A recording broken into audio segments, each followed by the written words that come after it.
घर सुंदर दिखना इंपॉर्टेंट है, लेकिन उसकी असली स्ट्रेंथ डिसाइड होती है फाउंडेशन से। अगर फाउंडेशन सही और स्ट्रांग बनाए जाए तो डिजाइन, इंटीरियर और फिनिशिंग सब परफेक्ट तरीके से सपोर्ट होती है और आपका घर सालों तक सेफ, स्टेबल और टेंशन फ्री रहता है। इसलिए फाउंडेशन सिर्फ एक स्टेप नहीं है, यह पूरी बिल्डिंग की लाइफ डिसाइड करता है। वेलकम टू चैप्टर 4, जहां हम समझेंगे फाउंडेशन का complete process step by step.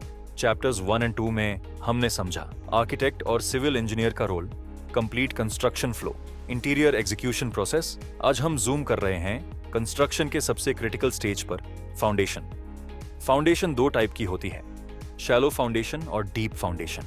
Shallow foundation use होती है जब सॉइल स्ट्रांग हो और लोड कम हो, जैसे नॉर्मल हाउसेस। इसमें कॉमन टाइप्स होते हैं isolated footing, strip footing, combined footing और raft foundation. Deep foundation use होती है जब सॉइल वीक हो या बिल्डिंग हैवी हो, जैसे high rise. Simple rule, strong soil बराबर शैलो फाउंडेशन, वीक सॉइल बराबर डीप फाउंडेशन। ये वो स्टेप्स है जहां गलती का कोई स्कोप नहीं होता। Step 1, soil testing.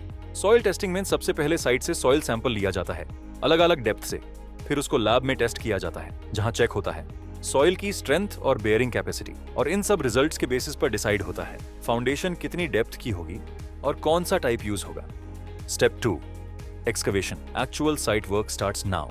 एक्सकवेशन होती है कॉलम पोजीशंस पर, डेप्थ और साइज ड्राइंग के according. Step 3, PCC, plane cement concrete. Excavation के बाद डायरेक्टली फुटिंग नहीं बनाते, पहले पीसीसी डला जाता है ताकि एक क्लीन और लेवल बेस मिल सके। पीसीसी का टिपिकल रेशियो होता है 1:4:8। इसको इवनली स्प्रेड करके लेवल किया जाता है। ये फाउंडेशन को प्रॉपर सपोर्ट देता है और स्टील और सॉइल को सेपरेट करता है। Step 4, footing marking on PCC. PCC के ऊपर एग्जैक्ट फुटिंग का लेआउट मार्क होता है। आर्किटेक्ट के ड्राइंग्स को साइट पर ट्रांसफर किया जाता है।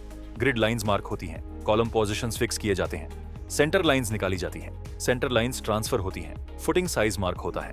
Step 5, reinforcement, steel work. ये फाउंडेशन का कोर स्ट्रेंथ एलिमेंट है। स्टील बार्स प्लेस किए जाते हैं as per structural drawing vetted by structural designer.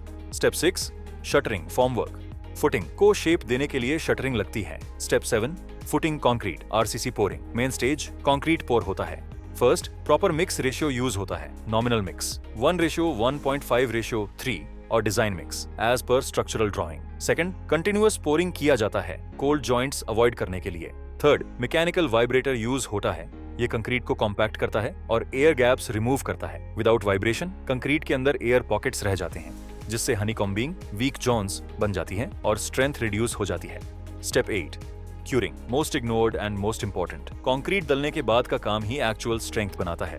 Curing cracks prevent करता है एंड स्ट्रेंथ इंक्रीज करता है। Curing methods, water पॉन्डिंग and regular sprinkling. Step 9, column starter और कॉलम कास्टिंग। फुटिंग के बाद कॉलम्स ऊपर उठते हैं, कॉलम स्टील एक्सटेंड होता है, शटरिंग लगती है, कंक्रीट डला जाता है। आपका घर सेफ होगा या रिस्की, ये इसी स्टेज पर डिसाइड हो जाता है। एट आर्किटेक्ट्स हाइव हम सिर्फ डिजाइन नहीं बनाते, हम इंश्योर करते हैं कि एग्जीक्यूशन भी उतना ही स्ट्रांग हो। बिकॉज एक स्ट्रांग फाउंडेशन का मतलब है safe home, long life, zero tension.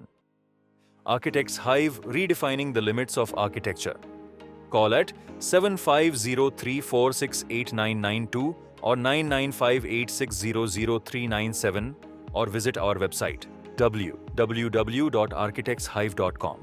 हम इंश्योर करते हैं आपका घर सिर्फ सुंदर ही नहीं, बल्कि स्ट्रांग, सेफ और लॉन्ग लास्टिंग हो। Will see you in the next video.